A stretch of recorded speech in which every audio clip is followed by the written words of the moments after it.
Assalamu alaikum malen chan muso demsen ma wakroba aw bela jele ni shu anu sogoma ani klianu wula bref aw ni nyanguma awi kan laje ka bo yoro la abana video laje wati la asu yoro la aga barake yoro la ou bien aga barake yoro na ka gireno aga bureau konna la fulin tan ni ka taka kanyesh aw bela jele ma aw denke na aw balma ke do Drissa Mementa biye alamsa biye novembre kalo clé kononton 2023 kalo tan kelenando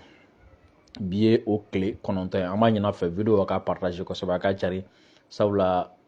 amna je bi ka ministre la me ñokon fe ministre mi ñeshinen do anka usine batigu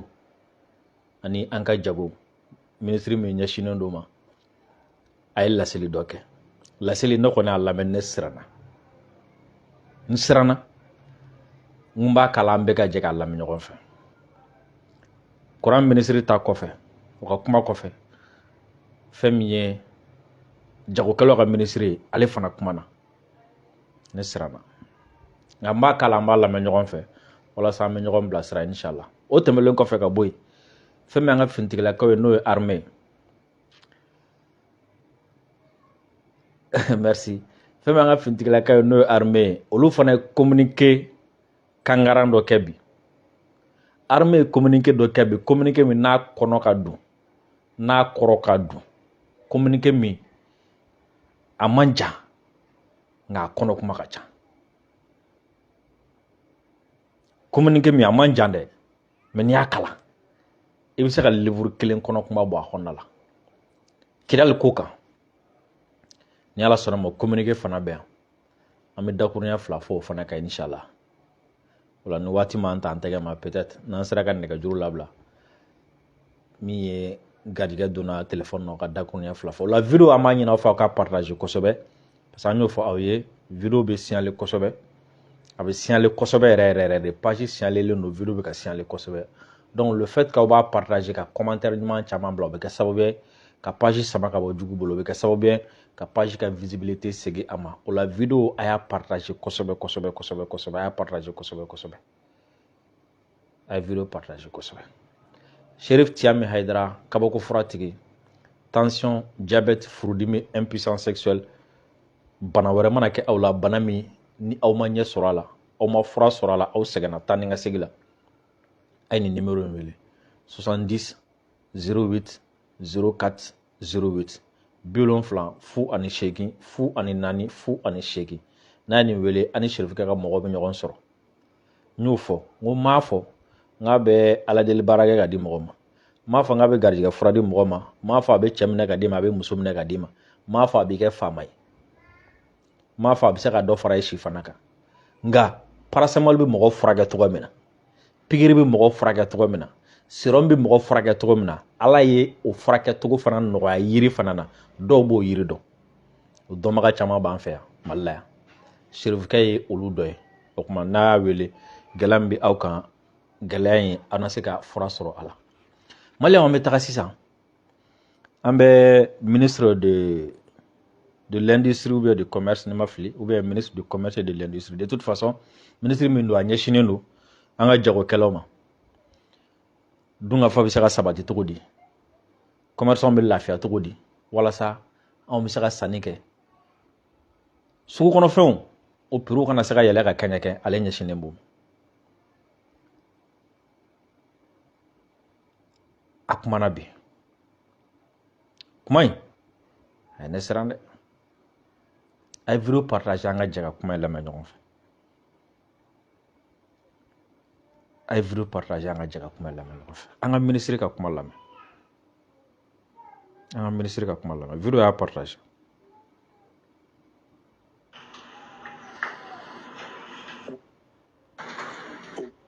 an y'a wele na an nana an ka wele jaabi a diyara an y'a bonyana ma an ni Cɛni Baraji an bɛ foli kan ci aw kelen kelen bɛɛ lajɛlen ma aw ka nani na yan kana tɔnsigi ni sigikafɔ ni jaabi an kun sigira ka kuma yen nɔ juillet kalo tile tɛmɛnen o tile 14 an sigira ka kuma o sigi ka kuma o sɔrɔla min nɔfɛ o kun ye gɛlɛya min bɛ sukoroko la jamana kɔnɔ an y'a ye k'a fɔ sukaro kun danyana Mali kɔnɔ o y'a to an sigira ka kuma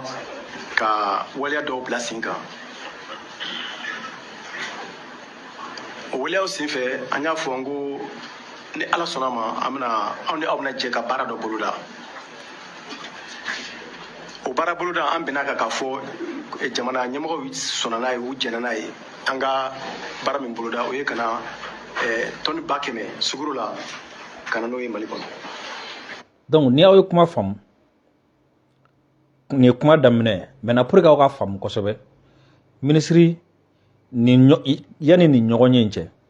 ministre ni commerçants de la ka sigi ka kuma ministre y'a yirula k'a fɔ ko jamana mago bɛ sugaro tɔni 100,000 na wala commerçants bɛ se ka na ni o 100,000 cogo di jateminɛw y'a yira k'a fɔ ni sugaro tɔni 100,000 donna mali kɔnɔ sugaro prix bɛ se ka jigin a prix bɛ se ka maintenir niveau kelen na maliyɛnw tɛna sɛgɛn sugaro ko la wa sugaro tɛna yɛlɛ aw dun b'a dɔn an ka fɛn caman sirilen don sugaro la surtout sɔngɔlo bɛ ka nalen ɔ ministre ko a ka sigi tɛmɛnenw na a ye commerçants wele u kumana nin kan a bɛna o kɔnɔ kuma fana ɲɛfɔ u ni commerçants bɛnna u ka taa nani nin sugaro tɔni 100,000 ye commerçants ka gɛlɛyaw min bɛ se k'a nɔgɔya min bɛ se k'a to a bɛ se ka kɛ olu fɛɛrɛw kɔni tigɛra nka sugaro tɔni 100,000 sɔrɔla wa 100,000 ma sɔrɔ mun y'a bali ka sɔrɔ an ka ministre lamɛn halisa.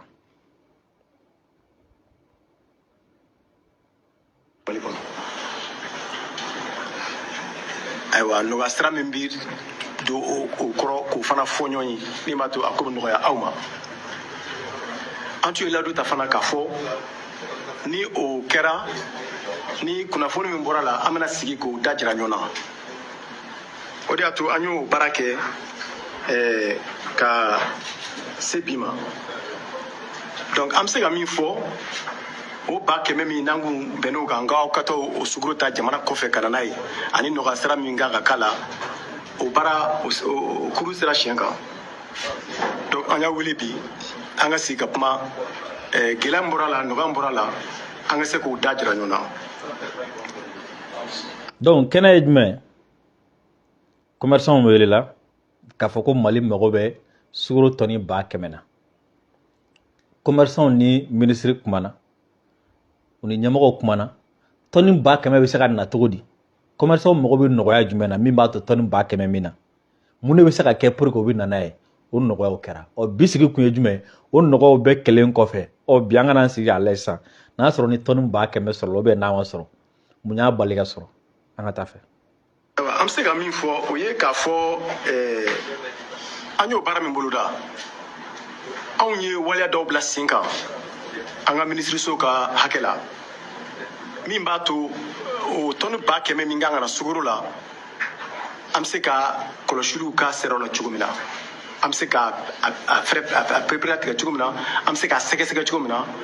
mɔgɔ o mɔgɔ bɛ se ka baara kɛ hukumu min kɔnɔ an bɛ se k'o dɔn mɔgɔ o mɔgɔ sera ka baara min kɛ an ko se k'o fana dɔn an ye waleya fɔlɔ min ta o ye k'a fɔ yanni an ka nin baara kɛ an b'a ɲini k'a dɔn jamana o jamana ni aw bɛ taa sugaro ta o jamanaw ka pɔrɔdaw la ka na n'a ye mali kɔnɔ an ka lasigiden minnu bɛ yen nɔ n'olu ka baara ɲɛsin bɛ jago sira ma olu k'a fɔ an ye hakɛ o hakɛ bɛ bɔ mali jamana wɛrɛ la ka na pɔrɔ la min kan ka na mali kɔnɔ olu k'o fɔ an ye an ka lasigiden minnu bɛ pɔrɔ la a kɛra dakari o a kɛra abijan o a kɛra kotonu o a kɛra lome o a kɛra konakiri o an ka o lasigiden bɛ yɔrɔ o yɔrɔ an y'a f'u ye u ka kunnafoni di anw ma sugaro bɛ bɔ diɲɛ jamana wɛrɛ la k'a bɛna pɔrɔ la ka na mali kɔnɔ u ka se k'o jate d'an ma an y'o baara bila sen kan an ye baara filanan min fana bila sen kan o ye k'a fɔ an y'o pɔrɔ minnu fɔ an ka lasigiden minnu bɛ yen n'olu ye douaniers ye olu fana ka kunnafoni di an ma nin baara in kɔnɔna na k'a fɔ sugaro bɔra diɲɛ fan o fan n'a nana pɔrɔ la k'a ɲɛsin bɛ mali ma douaniers fana ka kunnafoni ta k'o ci an ma an ka se k'a dɔn ayiwa a baara kɛra cogo min na a taara sira min fɛ a tɛmɛna munumunu yɔrɔ minnu fɛ an ka se k'o dɔn k'a faamu a sabanan ye min ye an y'a fɔ fana aw ni banque de bɛ baara kɛ ɲɔgɔn fɛ banque bɛ waleya dɔ de bila sen kan min b'a to sukaro bɛ taa san jamana kɔfɛ ka na o juru minnu bɛ don ka taa sukaro san jamana kɔfɛ ka na an ye waleya bila sen kan fana pour que an bɛ se k'a faamu juru hakɛ min donna a kan ka bɛn sukaro hakɛ jumɛn ma o sukaro hakɛ la o bɛɛ nana o bɛɛ ma na wa an ka se k'o fana faamu an y'o fana bila sen kan ayiwa nin fɛn minnu dalen filɛ sen kan nin ye a dabɔkun ye min ye a dabɔkun an bɛ tiɲɛ fɔ ɲɛna a dabɔkun k'a sɛgɛsɛgɛli de ye fɛn min ye jamana kungo ye fɛn min ye malidenw kungo ye ni jamana gouvernement y'a fɔ n bɛ 100 tɔni 100 di a kana n'o ye i tɛ se k'o fɔ ten k'i sigi k'o lajɛ o f'i ka waleya. ayiwa aw bɔra ka nin parti lamɛn yan'an ka taa ɲɛfɛ ministre kɔni ko commerçant welela video y'a partager kosɛbɛ a partager a ka kɛrɛw bila ka étoile ni commentaire caman kɛ ministre ko commerçant welela u kumana u bɛnna ko ka commerçant bɛ taa sukaro tonne 100 ta ka na o commerçant fana mago bɛ min na walasa u bɛ se ka na ni sukaro u y'o fɔ o fɛɛrɛw nɔgɔyara da bɛ tila ka se u ma nka olu fana m'u sigi ten n'o ye ministère ye olu fana m'u sigi ten k'a fɔ ani commerçant bɛnna ka dɔrɔn u ka na ni sukaro ye bon an ka taa an da ka sunɔgɔ ou bien an ka tɛmɛ ni conseil des ministres ou bien an ka taa ɲɛsin fɛn wɛrɛ ma olu fana m'o kɛ donc olu fana ye fɛɛrɛw bila sen kan nka i b'a jateminɛ o fɛɛrɛ in na est-ce que o fɛɛrɛ ninnu dafara ou bien a ma dafa parce que ministre ka kuma na u ye fɛɛrɛw bila sen kan fɛɛrɛ min n bɛ se ka jaabi di o jaabi jumɛn fɛɛrɛ min b'a to ni u b'a dɔn est-ce que commerçants kan ka na ni min ye u nana n'a ye wa u ma na n'a ye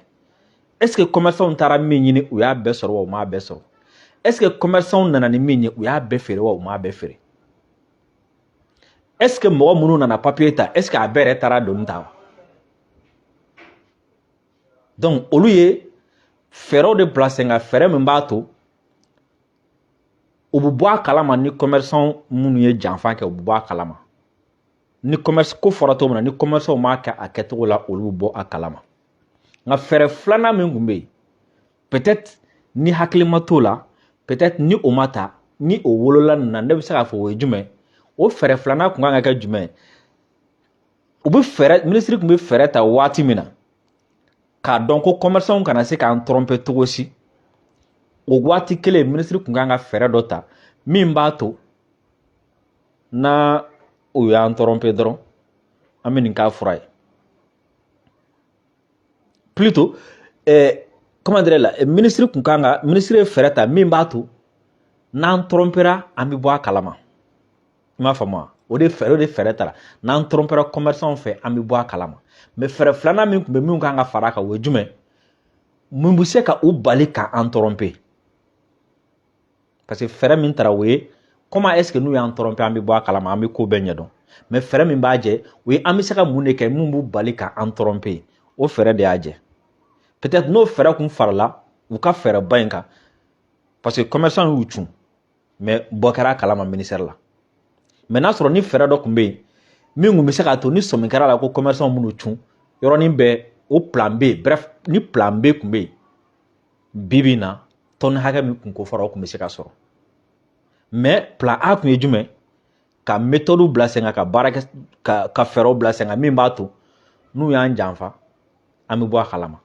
mais fɛɛrɛ min tun kan ka kɛ n'an sɔmina k'u bɛ n'an janfa ou bien n'an bɔra a kalama k'u b'an janfa an bɛ nin plan B ta an bɛ nin fɛɛrɛ in kɛ walasa sukaro bɛ sɔrɔ sukaro kana tigɛ jamana kɔnɔ o ye a jɛ an ka kuma tɔ lamɛn ka taga. waleya dɔw de ta min b'a to i b'a a baara kɔlɔsi i b'a sɛgɛsɛgɛ min bɛna sababa ma i k'o dɔn ani min bɛna sababa i k'o dɔn nɔgɔya min b'a kɔnɔ i k'o dɔn ani gɛlɛya min b'a kɔnɔ i k'o dɔn a kun y'o de ye o de baara kɔnɔ an y'o fana kɛ fo ka taa s'a dan la o de y'a to an ye hakilila minnu sɔrɔ la an ye gɛlɛya minnu ye a la an bɛna o da aw tulo kan wula in na o gɛlɛya fɔlɔ kɛra min ye an ka jula dɔw olu taara sukaro ta jamana kɔfɛ ka na n'a ye k'a mara pɔru la k'u ban ka na n'a ye mali kɔnɔ min b'a to sukaro bɛ ntanya sugu la ni sukaro ntanyana sugu la sɔngɔ bɛ yɛlɛ ni sɔngɔ yɛlɛla gouvernement bena taxi wɛrɛ exonération di ka fɛn wɛrɛ di o bɛ sɔrɔ ka taa ta port la ka na n'a ye Mali kɔnɔ ka feere mais gouvernement bɛ taxi min di exonération bini min kɛ ka dɔ bɔ sɔngɔ la douane sira fɛ o min bɛ bɔ sɔngɔ la o bɛ bɔ sɔngɔ min na o b'a sɔrɔ olu y'a san ka ban o b'a sɔrɔ sukaro bɛ wolo port la ka ban dɔw ka baara kɛra o ye dɔw ka baara kɛra min yɛrɛ ye olu taara sukaro san jamana kɔfɛ ka na n'a ye Mali kɔnɔ ka na bila magasin kɔnɔ ka magasin da sɔgɔda la u y'u ban ka sukaro di sugu kɔnɔ o fana kun tɛ dɔwɛrɛ ye an b'an ba ka sukaro di sugu kɔnɔ min b'a to sukaro bɛ n daɲa sugu kɔnɔ ni sukaro n dana sugu kɔnɔ sukaro sɔngɔ bɛ yɛlɛ an b'a bɔ ka feere olu ta ka baara kɛ o ye dɔw fana ka baara kɛra min ye o ye ka taa sukaro san jamana kɔfɛ ka na n'a ye Mali kɔnɔ olu bɛ n'a ye Mali kɔnɔ bɛnkan min b'u ni jamana ɲɛmɔgɔw cɛ o ye k'a fɔ n bɛ taa sukaro de san jamana kɔnɔ ka na o de y'a to jamana ye nɔgɔyaw k'i ye nka olu bɛ taa sukaro san o nɔgɔya kɔnɔ nɔgɔya min kɛra gouvernement fɛ ka na n'o ye sukaro jamana kɔnɔ Mali kɔnɔ yanni u k'a di butigitigiw ma u ka sukaro feere maliyɛnw ma olu b'u ban ka sukaro feere maliyɛnw ma u bɛ taa sukaro feere usine tigiw de ma parce que n'u y'a feere butigitigiw ma a kan ka feere olu ma daminɛ o dɔnnen don butigitigiw kan ka feere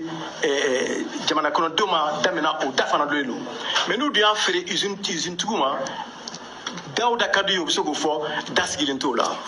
o kɛra dɔw ka baara ye o kɛra dɔw ka baara ye dɔw fana ka baara kɛra min ye u ye papier san gouvernement bolo u ni gouvernement bɛn ka kɛ gouvernement ye nɔgɔya k'u ye u ye gouvernement ye papier signé olu taara sukaro ta jamana kɔfɛ ka na n'a ye ka na yɔrɔ dɔ ɲini magasin ba dɔ ɲini ka n'o bila o kɔnɔ ye k'u ban ka sukaro yɛrɛ di pewu pewu pewu min b'a to sukaro bɛ ntanya sugu kɔnɔ sukaro sɔngɔ bɛ yɛlɛ u b'a bɔ ka feere dɔw ka baara kɛ l'o ye a laban dɔw ka baara ye u b'a fɔ k'u bɛ tɔni hakɛ dɔ san u bɛ taa douane na ka taa o fɔ douaniers ye ko an bɛ fɛ ka nin sukaro hakɛ san u b'o musaka o musaka b'o la u b'o musaka bɛɛ sara douane na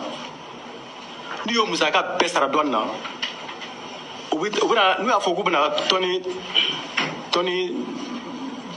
tɔni joli tɔni ba kelen k'u bɛna tɔni ba kelen ye u bɛna ni tɔni camion kelen de ye camion kelen 45 tɔni 45 u bɛna n'o de ye dɔw fana ka baara kɛra o ye donc n ko nin baara n b'a ɲini aw fɛ aw ka sabali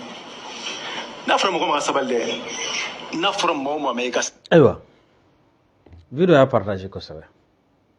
nin bɛ bɛnkan kɔni kɔfɛ nin janw bɛɛ dalen nin sɛgɛsɛgɛliw bɛɛ kɔfɛ ministre y'a yira an na sisan nɔ ko bɛn kɛra ka tɔgɔ min na ko commerçant caman ye janfa kɛ u y'u cun dɔw taara minɛn san u y'u tugu ka minɛn to port la u ma sɔn ka don ni minɛn ye jamana kɔnɔna la dɔw taara minɛn san dɔw taara sukaro san olu donna ni sukaro ye olu ye sukaro mara magasin kɔnɔ u ma sɔn ka bɔ n'a ye kɛnɛma dɔw bɛ yen nɔ olu ye papier ta n'o ye exonération ye olu y'o ta u bɔtɔ la u ko k'u bɛ taa tɔni hakɛ min san u y'o fɛɛrɛw sara mais u dontɔ la u ni tɔni min donna o tɛ o bɔ o ye option fila ye soit u y'a tɔ to kɔfɛ ni gɛlɛya kɛra waati min na u bɛ don n'a ye soit a tɔ u y'o don marchandise wɛrɛ la u bɛ don n'a ye ko sukaro don o fana ye janfa ye donc en d'autres termes jamana dara commerçant caman na ka fɛɛrɛw kɛ ka exonération ni fɛnw di u ka taa sukaro san ka na mais a caman ye jamana janfa i n'a fɔ courant ministre o fana bɔra k'a fɔ cogo min na jamana dara mɔgɔ caman na tajiko la olu fana tunna ni jamana ka taji ye ɔ sukaro fana na jamana dara mɔgɔw la u tunna ni jamana ka sukaro fana ɔ mun de bɛ kɛ sisan mun de bɛ kɛ sisan ni waati o waati ni jamana dara mɔgɔw la ko u ka taa fɛn dɔ san ka na u k'a feere mɔgɔw ma jamana bɛ nɔgɔya kɛ u ye aw ka taa sanga na aw kana feere an bɛ dɔ bɔ taxi la aw ka douane fɛɛrɛ wari bɛ b'o la exonération bɛ di aw ma aw ka taa sanga na n'aw taara sanga na n'aw y'a feere a kɛra cogo cogo aw bɛ fɛn sɔrɔ a la waati o waati ni jamana y'o kɛ o tigilamɔgɔw u b'u cun ni jamana ye ne b'o ɲininka o a ma se sa a bɛ kɛ waati kɛ ne kan t'o ma dɛ a ma se sa jamana yɛrɛ ka wuli ka taa fɛn dɔ san a yɛrɛ sisan ka ninnu to yen parce que waati o waati anw de bɛ sigi ko tiɲɛnen kunna k'a ɲɛfɔ an ye an dara ninnu na u ye nin de k'an na an dara ninnu na u ye nin k'an na an ti dali dabila u la ten an yɛrɛ ka wuli an yɛrɛ ka taa san hakili o fana kan ka se ka kɛ o hali ni jamana yɛrɛ bi comment dire la mécanisme dɔw bila sen kan société dɔw bila sen kan k'a kɛ société sugu dɔ ye jamana nimafɛnw dɛ jamana yɛrɛ ka t'o san ka na ten sa mɔgɔw ka taa t'a bolo o ye fɔlɔ ye filanan ye jumɛn ye an dara mɔgɔ la k'u ka taa an ka carburant san ka na an bɛna k'an ka groupe la ka courant sɔrɔ n'a ye courant tigɛlen don bɛɛ la olu y'u cunna ye ka sira fara citerne 59 hali sini olu ma ye fɔlɔ an ka wari fana an ye sira fana bila mɔgɔw k'u ka taa sukaro fana san ka na tuguni olu fana taara o sukaro san ka na ole k'o ka na n'o ye u ma na n'o ye taalen ɲɛfɛ ministre bɛ tila k'a ɲɛfɔ sukaro tonne 100 de kun kan ka na mais min nana a tɛ tɛmɛ tonne 40 kan donc tonne 60 b'a jɛ donc o kɔrɔ ye jumɛn ko sukaro prix bɛna yɛlɛ don n'a nataw la o kɔrɔ ye jumɛn ko sukaro bɛ se ka dɛsɛ o la ni sukaro dɛsɛra minnu kɛlen don k'u ta dogo olu bɛna bɔ k'a feere minnu y'u ta bloqué port la olu bɛna ladon k'a feere minnu ma sɔn ka na n'u ta bɛɛ olu bɛna n'u ta tɔ ye k'a feere donc o kɔrɔ ko ministre ye jan da u ɲɛ olu fana ye jan da ministre ɲɛ a fura filanan ye jumɛn a ma se jamana in kɔnɔ fara sa an ka sanction dɔw kɛ yan tajiko la u y'u cun an ye an bɛ dibi la sanction sukaroko fana na u y'u cun an ye sɔɔni bɛ se parce que ni tonne 100 kan ka na waati min kɔnɔna la walasa u ka période min dafa ni 40 dɔrɔn de nana 60 tɔ u bɛna dɛsɛ don donc kɔrɔ ko sini sinikɛnɛ ma dɔ bɛna na dɔ fara a kan o la minnu taara nin papier ninnu ta o état ye nin nɔgɔyali kɛ minnu ni état kun bɛnna k'a ka na nin ye n'a ma kɛcogo la u ye mɔgɔ minnu minɛ nin baara ninnu na a fɔ a ma se sa olu fana ka sanctionner parce que ministre ye kuma dɔ fɔ o kuma ye o yɔrɔnin da ye o yɔrɔ de ye ne lasira k'a b'a ɲini fɛ k'u ka sabali an tɛmɛna sabali niveau kan dɛ jamana bɛ niveau min na an tɛmɛna sabali niveau kan jamanadenw yɛrɛ dama de b'a fɔ ni ɲɔgɔn cɛ sabali mais jamana ni tiɲɛnikɛla ni ɲɔgɔn cɛ jamana t'a fɔ tiɲɛnikɛla ma sabali dɛ n'a ye tiɲɛni kɛ sariya bɛ ko kan min ko k'a ɲɛŋa a bɛ ɲangi ni sariya de nin ye contrat de bɛnkan de don parce que a kɔlɔlɔ de bɛna lase jamanadenw ma contrat min kɛra o ye nin bɛ na a bɛ na nin sira fɛ a tigi y'a tugu ka contrat violer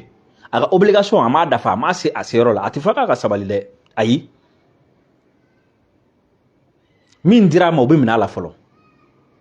exonération min dira ma o bɛ minɛ a la fɔlɔ o ye jumɛn a ye préjudice min fana se jama ma a ye préjudice min se jamana ma o fana ɲangili bɛ d'a kun a b'o fana sara sariya ko a kan ka sara cogo min na a b'o fana sara ten n'a ma don o kɔnɔ ka to ka waati o waati ka ɲɔgɔn wele an b'a deli aw fɛ a ye sabali an ka kɛ tan non nin tɛ sabali yɔrɔ ye sabali tɛ yan parce que n'i ma su bugɔ ɲɛnama tɛ siran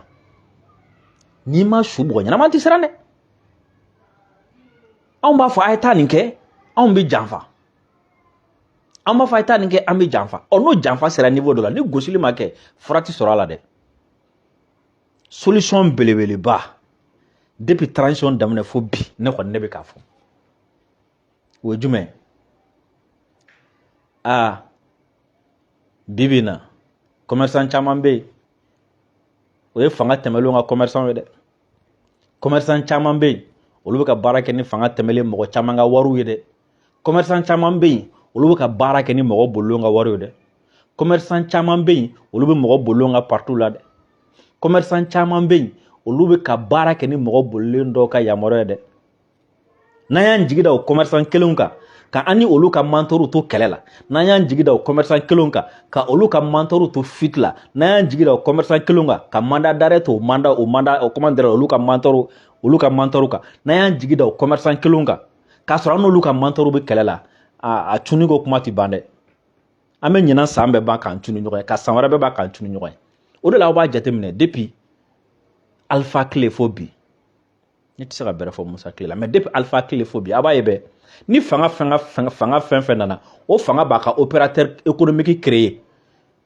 ala kama ko tɛ dɛ parce que ni mi ka opérateur économique créer i nana minnu sɔrɔ ye i bi sɛgɛn de i bi sɛgɛn wala transition n'a b'a ka opérateur économique créer cogo min na a k'a créer ten n'a t'a créer an bɛ mɛn nin dingɛ kɔnɔ dɛ an tɛ lafiya dɛ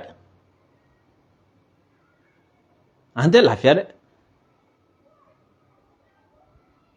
an ka ministre ka kuma tɔ lamɛn video kana ɲinɛ k'a partage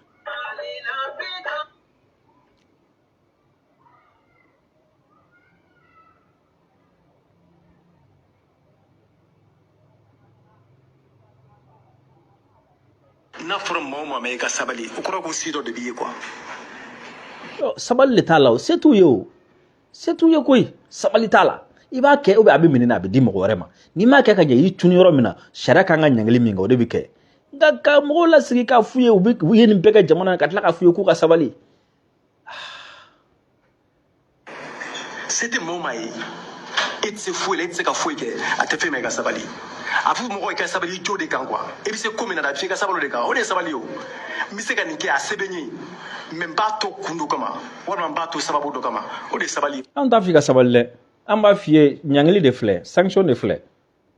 i b'a kɛ nin kɛcogo la ou bien nin sanction de bɛ ɲɛ i b'a kɛ nin kɛcogo la walima kaso de bɛ ɲɛ i b'a kɛ nin kɛcogo la walima i gɛnna de o de bɛ ɲɛ sabali tɛ dɛ an taara n'aw sira kan an tɛ lafiya. ni ko ma aw ka sabali jamana bɛ gɛlɛya min kɔnɔ bi a ka kɛ ala yɛrɛ kama an ka sabali an ka muɲu an ka kuma ɲɔgɔn ye an ka ko to ɲɔgɔn ta la an ka baara kɛ ɲɔgɔnya sabati min b'a to an bɛ se ka bɔ nin dingɛ kɔnɔ min b'a to nin sugoroko mankan bɛ ban jamana kɔnɔ ka nin sugoroko mankan to jamana kɔnɔ aw bɛ fɛ an ka mun baara an ɲɛsin mun baara ɲɛnama ma sa a bɛ fɛ an ka mun bolo da min bɛ kɛ ka min bɛ Mali sabati min bɛ Mali taaɲɛ sabati an bɛ se a fɛ an ka mun baara ba bolo da Mali kɔnɔ k'i to boliboli la sugoro tɛ i to jamana kɔnɔ sugoro tɛ sugu la tant que sugoro tɛ sugu kɔnɔ i bɛ ɲɛsin o de ma fɔlɔ parce que o ye jamana kɔnɔdenw kun de ye o de y'a to Mali jamanakuntigi furanjɛlɛ fanga ɲɛmɔgɔ Kolonɛli Asimi Goyita ale de y'a fɔ n ye ko fɛn o fɛn ye jamana kɔnɔdenw hamina ye fɛn o fɛn y'u kungo ye fɛn o fɛn y'u gɛlɛya ye o de ka k'an ka baara fɔlɔ ye o de y'a to an ɲɛsin bɛ nin sukoroko ma parce que n'i ye sukoroko fɔ i ye Mali miliyɔn 24 de maliyɛn ye a bɛɛ de da bɛ sukoroko la. sukoroko in ka ɲi ta nka ne kɔni b'a dɔn fɛɛrɛ min b'a la ni gɛlɛya ye sukoroko sɔrɔ fɛɛrɛ min b'a la dili tɛ dɛ ani énergie ta in bɛɛ ye kelen fɛɛrɛ min b'a la ni su ma gosi ɲɛnama tɛ siran dɛ parce que anw b'an sigi de k'a lajɛ anw mago bi kɔnkɛrɛ la mais an ye ninnu bila na u ye nin kana an ye ninnu bila na u ye nin kana an ka b'o kɔnɔ an y'u bila la ni min m'a kɛ ka ɲɛ an ye nin ko tigi la an bɛ fɛ k'o dɛmɛ an ye nin bila la nin m'a kɛ ka ɲɛ an minɛ o la an kɛ tan an bɛ fɛ k'o dɛmɛ mais an ye nin bila la o ye nin kana an ye nin bila na o ye nin kana o y'anw de ka baara ye o ministre ka video kɛ to an bolo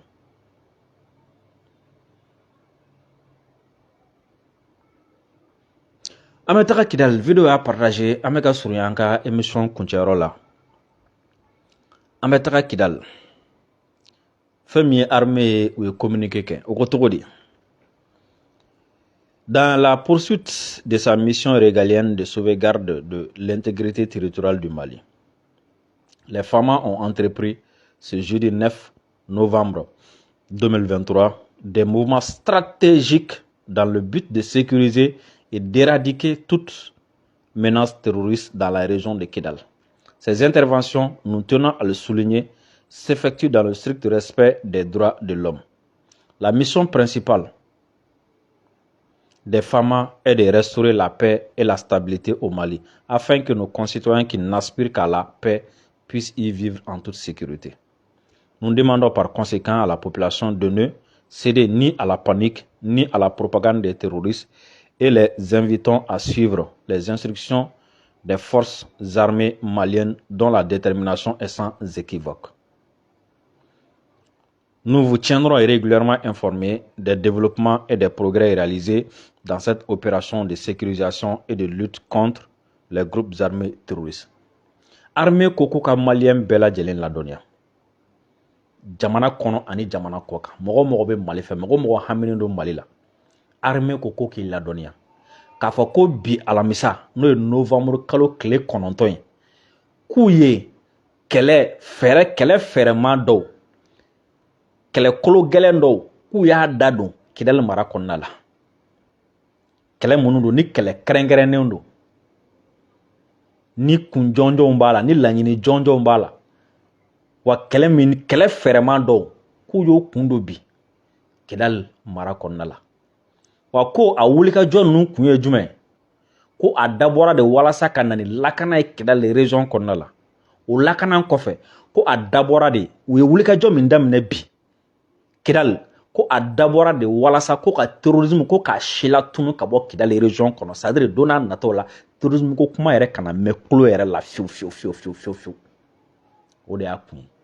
wa nin ko in daminɛlen filɛ nin ko mɔgɔ si kana siran mɔgɔ kana yɔgɔyɔgɔ surtout population civile aw kana siran aw ka armée ɲɛ aw kana siran aw ka jamana ɲɛ aw kana sɔn mɔgɔ k'aw nɛgɛ aw kana sɔn mɔgɔ ka nkalon tigɛ aw kana sɔn mɔgɔ ka aw ja tigɛ sabula ni opération min filɛ nin nin wulikajɔ min daminɛlen filɛ nin bi alamisa novembre kalo tile 9 a dabɔra aw de kama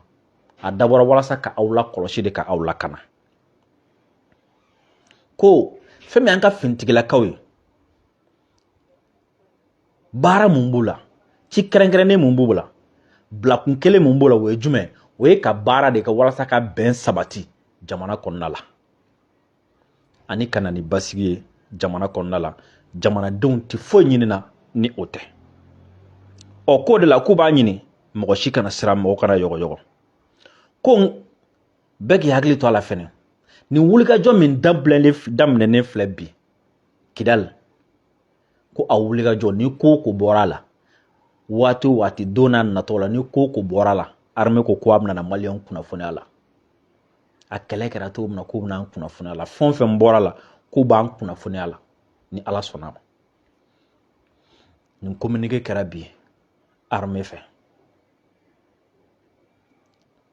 o la an bɛ bi jɛmu an b'a bila yan Sheriff Thiam Haidara an b'a fɔ kosɛbɛ an bɛ segin a kan banabaatɔ ni banabaatɔ somɔgɔw diabète tension furudimi impuissance sexuelle a ye weleli kɛ 70 08 04 08 ani Sheriff ka mɔgɔ bɛ ɲɔgɔn sɔrɔ salamu alaikum